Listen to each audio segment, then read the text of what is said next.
Good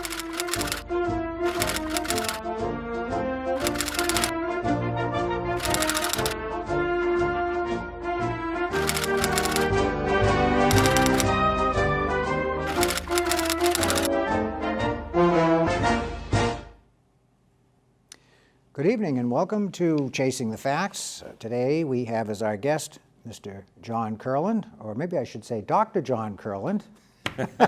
This is a running joke we have. Jon is a local attorney, and of course, as most people know, for the last, 25 or 30 years, the legal degree is a doctorate. So 43 if you count me. Is it that long? Oh, yeah. It's been that way? Yeah. So technically, doctors have the right to be called doctor, although I don't really know any who actually make use of that. There's a story, but I'm sure, and I'm sure it's a funny one. But anyway, Jon is the town moderator.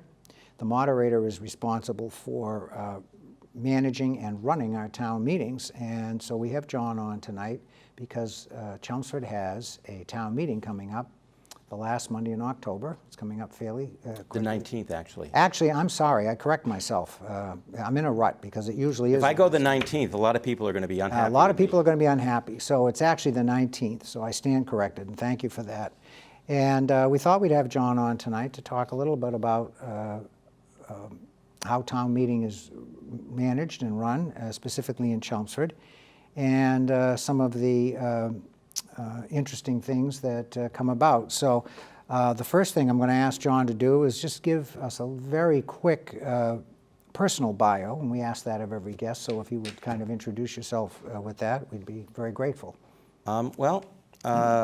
Grew up in Albany, New York, and went to college at Syracuse. I went to law school, took the bar exam in 1976, and get the calculators out, folks. You can figure out how old he is from that answer. And became an attorney, opened up my own practice in 78 or so. In Lowell, we moved to Chelmsford, and I'm married.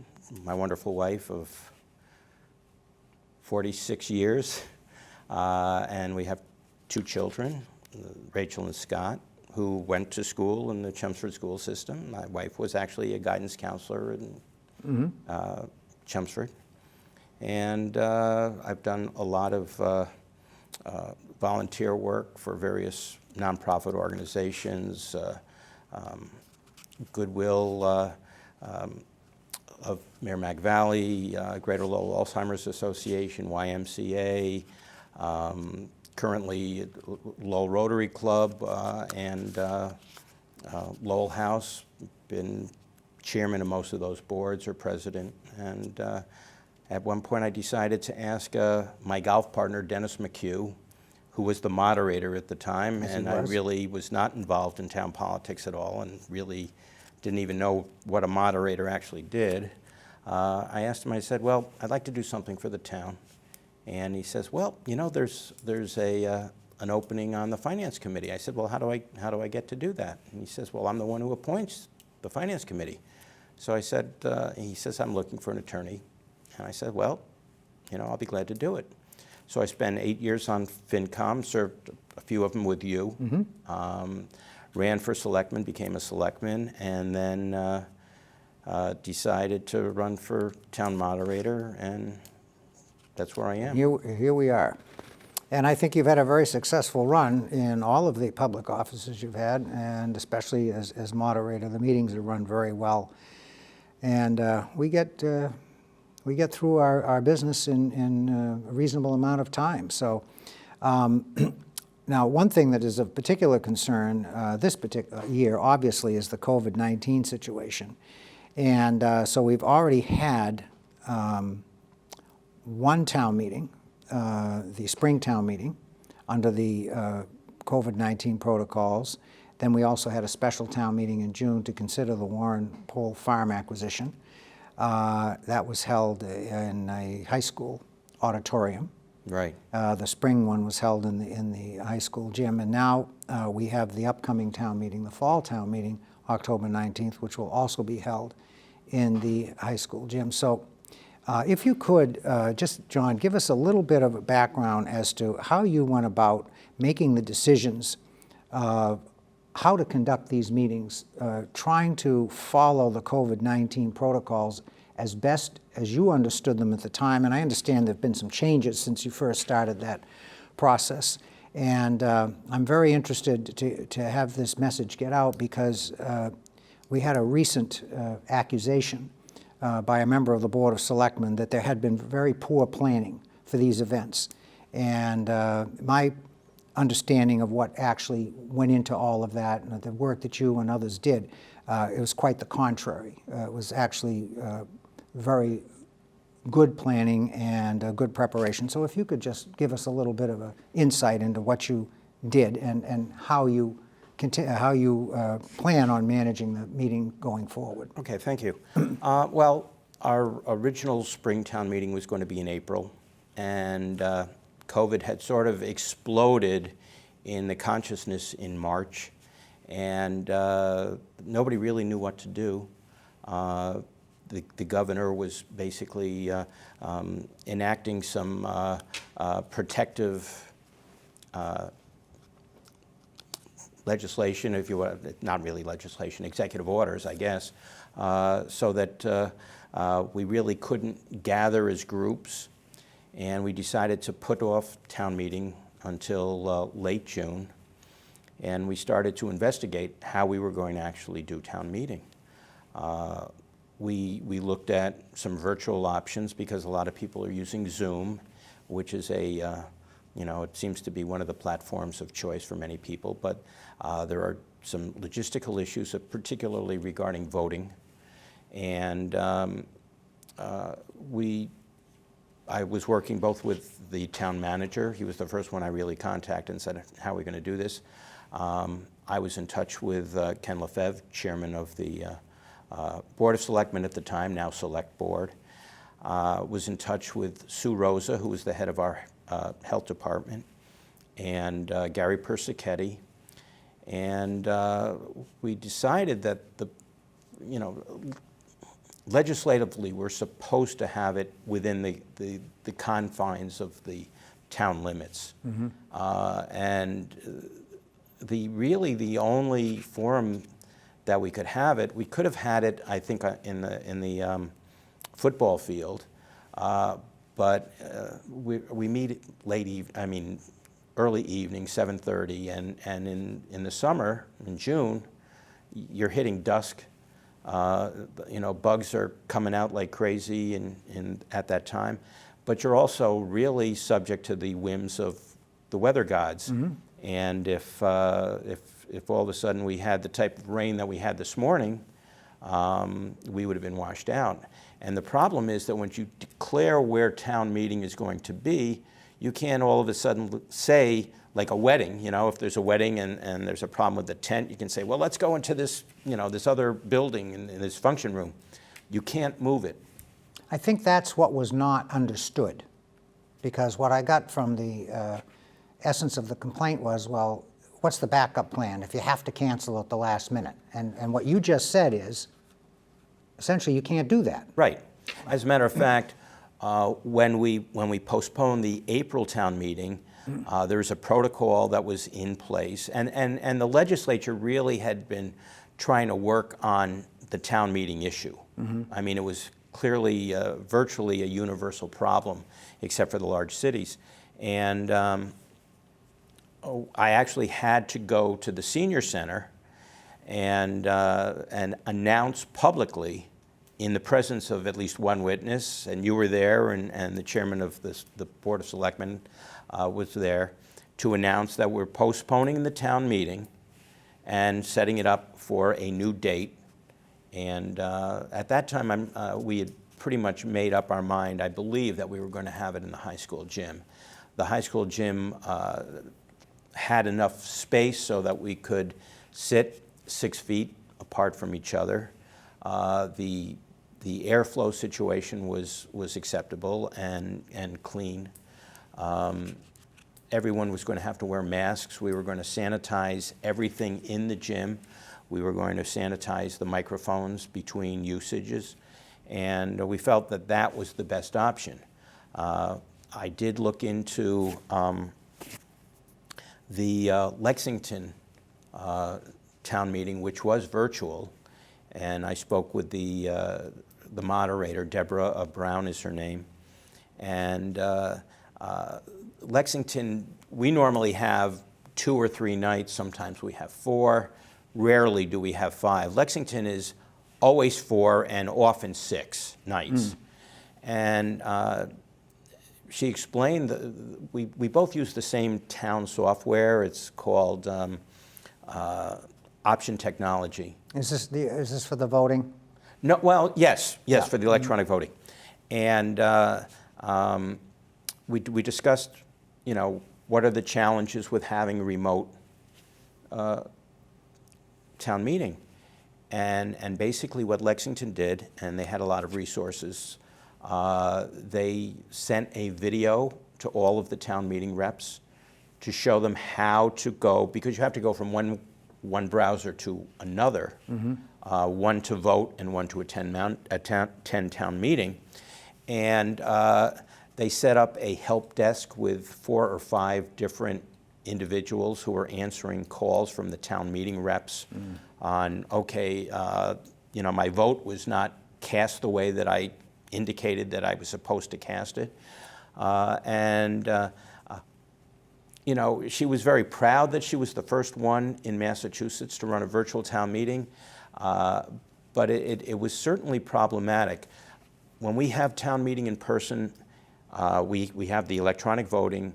From the time you start to vote till the end of the vote, it's 35 seconds. So I know within 35 seconds whether an article is passed or failed. With the virtual, it takes at least 5 minutes to do that.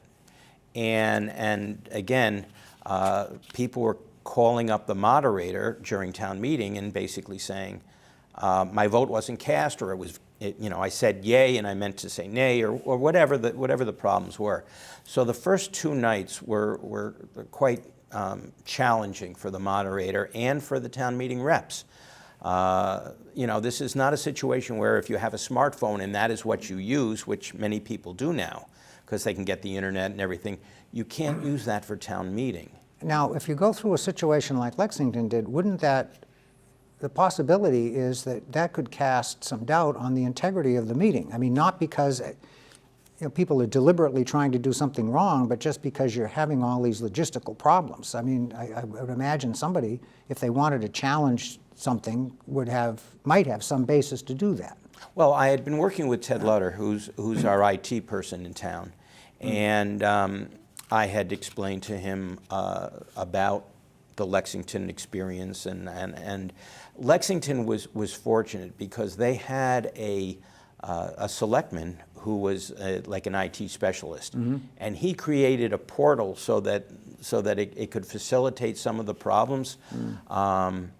And Ted spoke with this, his name is Joe Prado, and tried to understand exactly what they did and how they accomplished it, and what the challenges were. He also spoke with Option Technology, and Option Technology basically said, you know, our system is not set up effectively. You know, we've got a program, but it's not what it really needs to be. And he was actually specifically told by the software company, if you can vote in person, do it. And if you go around to various towns, most of them are still doing it in person. So we decided we would try the gym. It was a hot evening in June 22nd. Yes, it was. So they had these large fans, which really interfered with people being able to hear. We do have a number of married couples who are town meeting reps, so they could sit together. They didn't have to be socially distanced. We turned off the fans, and it made for a much better experience, and we were able to wrap up all of our business in one evening. The one at the Performing Arts Center, we knew it was just a one article warrant, and we didn't think it would be that controversial from what we were hearing. So we were in an air-conditioned facility. The seating was not exactly the way I would have preferred it, but it was adequate. And It was enough to comply with the social distancing requirements. yeah, yes. And everybody wore masks, and everything was sanitized again. And we were able to actually, I think, finish town meeting in, 20, 25 minutes? It was very well done. But for a lengthy town meeting, with people traveling with, the aisles are wide enough so that you're not really stepping over somebody else to get out to talk on one of the microphones. Right. So we're going back to the gym. I was just driving through Tingsboro. They're doing theirs in their high school as well. A lot of them are. So, and fortunately, Trish Zuris keeps track of these things, and I try to through her. And there has not been any incident of transmission or illness by anyone who attended either town meeting or the special town meeting. That's very, very good news. And that was my primary goal. Of course. You've got to try to do that if you can. Exactly right. And people also, I think we can expect that people will exercise sufficient judgment if they're not feeling well.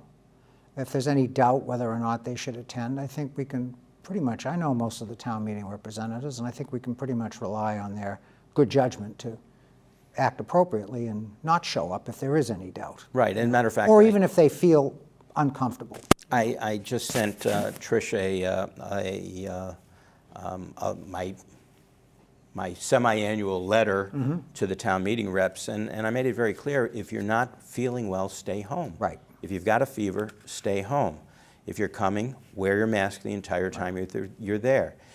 Bring your own food and drink. You're not going to share food or drink. Right. It's very simple things that if everybody does it, they can be safe. Exactly, exactly. And that's really good news, and I'm just very glad to hear you articulate all of the steps that you and others went through to make sure that we had a safe and productive town meeting outcome, which I think we have in those two instances. So I'm looking forward to the 19th. I'd like to have you take just a minute to explain for some of the folks the difference between our town meeting setup, which is a representative form, versus the setup that you find in smaller towns, which is an open town meeting form. If you could just take a minute or two and explain those differences, and then perhaps give the Chelmsford citizens a sense of how, even though they may not be elected town meeting reps, how they can participate in the town meeting process. Of course. So, town meeting is the oldest and purest form of representative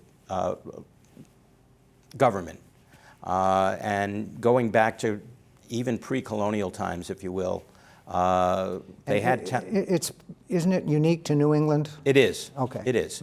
And basically, everybody would show up at the church or the meeting room or meeting house, wherever it was, and they would discuss the issues regarding town government, and the population would vote. All the citizens would vote. Over time, it was determined that some communities would prefer to elect representatives to represent certain precincts. So in Chelmsford, we have 9 precincts, and each precinct has 18 reps, and we have 162 representatives. So at town meeting, we can give each representative their own specific electronic voting device. We know that it's keyed into them, and they can vote, and we know how Sam Chase has voted or how anybody else in town meeting has voted on any of the given articles. Open town meeting is where anybody can attend. So, if you could theoretically, if there was an issue of great public interest, maybe an override for schools, for example, or something like that, you may have hundreds and hundreds of people at town meeting, and then if that warrant article actually is resolved one way or the other, you may find that 3/4 of them leave. And then you've got, maybe 50 or 75 people who are just the hardcore people who vote on everything and who try to stay interested in what's going on in the town. So I like the representative town And the meeting. problem with the situation you just described, let's say Article 5 is the one of interest, and you've got 300 or 400 townspeople in your open town meeting, and they vote it down. Right. Let's say it's an override. We don't want it. They vote it down. 3/4 of them leave. The hardcore folks stay there. And then a half an hour later, one of the hardcore town meeting folks brings up the article for reconsideration. Right. And then the remainder reverse the prior vote. And I've seen that happen in towns. And people get pretty upset. But again, it's because the folks left the meeting Oh, absolutely. when they should have stayed. You know, you don't play, you can't win. And we just don't have those kinds of situations with a representative form because people pretty much stick around and stay for the end. And I think that the fact that we elect representatives, those people are more engaged in what's going on. They follow the select board meetings or the finance committee meetings or the school committee meetings or planning board, whatever. And they're more knowledgeable. Not to say that other people aren't, but the people who want to be town meeting reps generally make it their business to stay informed and to be a resource for their precinct. So you're in precinct 1. I'm sure you get phone calls. You know, Sam, what's going on with this article? You know, how do you feel about this? You know, I want to know about it, so I may disagree with you or I may not. And you can be a sounding board. You can be a resource. So it's very, you know, the town meeting reps, generally we meet in April and October. We occasionally have a special town meeting, as we did with buying the Warren Pole farm, because that was, you know, we had a very limited window of opportunity to buy a significant plot of land to keep as open space, and the town meeting reps unanimously voted that they wanted to buy this. So the town meeting reps, other than getting the signatures and running for office, their involvement in the actual meeting is twice a year, generally. But they provide a very important service, and you know very well that when I was elected moderator, I do not make major decisions without deferring to the body, the entire town meeting. You know, I'm planning on doing this. How do you feel about it? Because it's not really about me. It's about town meeting. Well, it's their meeting, basically. It is their meeting, Right. And I've always felt that way. So explain a little bit how, now I'm hypothetically here, I'm not a town meeting rep, and but you know, I'd really like to go to the town meeting and participate. As a non-town meeting member, can I do that? And if I can, what are the ways I can do that? Okay. Well, everyone who's a Chelmsford resident can speak at town meeting. So if there is a particular, let's say one of your abutters is, something's going on with a parcel of property next to you that you're very concerned about. You're not a town meeting rep, but you want to be heard. Not only could you contact, you know, any of your reps, but you could show up at town meeting and you could speak at town meeting. You could ask questions of the presenter or any of the, you know, the Board of Selectmen or the Finance Committee or whoever else, or the Planning Board if it's an issue that they voted on. And you also can argue, you can debate, you can participate to let people know how you feel. Probably one of the most interesting recent examples of that was the paper bag, the plastic bag. Yes. And we had lots of students, mostly high school students, and other individuals who were concerned about that issue get up and speak, and they're welcome to do that.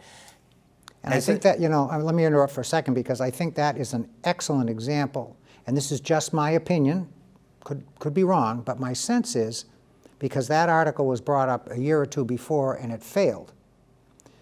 In my opinion, the fact that all those folks who were not town meeting reps who showed up to speak on that article, a lot of them were students and some were other town residents as well, I believe that may have swayed the meeting. That may have changed the thought process of some of the town meeting reps who, a year or two prior to that, had actually voted against the ban because it was passed this time. Right. So I think those folks who were not town meeting reps who showed up made a huge impact and actually may have influenced the decision. We also have seen it with zoning articles. Yes. where several neighbors of the area where there's going to be a zoning change or something, they show up. And the town meeting reps are generally very respectful of the concerns of the people in town, even if it's not their precinct. Right. And the other thing, talk about, okay, let's continue the hypothetical. So now I'm not a town meeting rep. I want to go speak on the subject. I get up, I speak, there's debate. I don't like the way things are going. I don't particularly like the way the article is worded, so I'd like to make an amendment to the article. I'm not a town meeting rep. Can I do that? And if I can, how do I go about doing it? Well, the preferable way to do it is to get a town meeting rep to submit the article.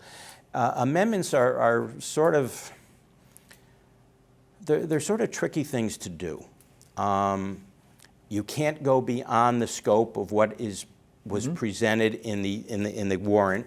So if you try to expand too much about, then town council is going to say that this is not properly drafted. You're outside the scope. Right. And sometimes there are other things that town council will weigh in on. So in my mind, it's preferable for town meeting reps to be the one who presents it. I mean, so I might ask one of my precinct reps, listen, I'd like to make an amendment to this article. Will you do this for me? Right. And then they would go through that process. And I've seen that happen a number of times. I've been a town meeting rep now for well over 20 years. I can't remember a single instance where a town meeting rep has refused to do that, even in a couple of instances when I know the town meeting rep was not in agreement with the resident. They still presented the amendment, and that is exactly what they should do, in my opinion. So it's a very orderly process, and I think the whole thing is actually pretty collegial. And a lot of it reflects on the way the moderator runs the meeting. So we've got just a little over a minute left. Could you very quickly explain the consent agenda? Sure.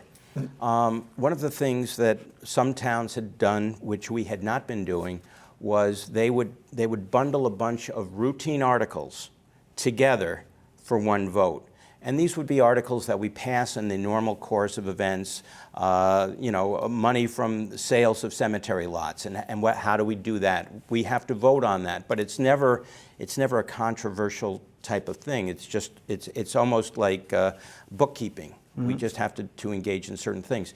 So, the town manager and I work very assiduously on making sure that the articles that we present in the consent agenda are non-controversial, and it saves a lot of time that the town manager or whomever will present all of the articles.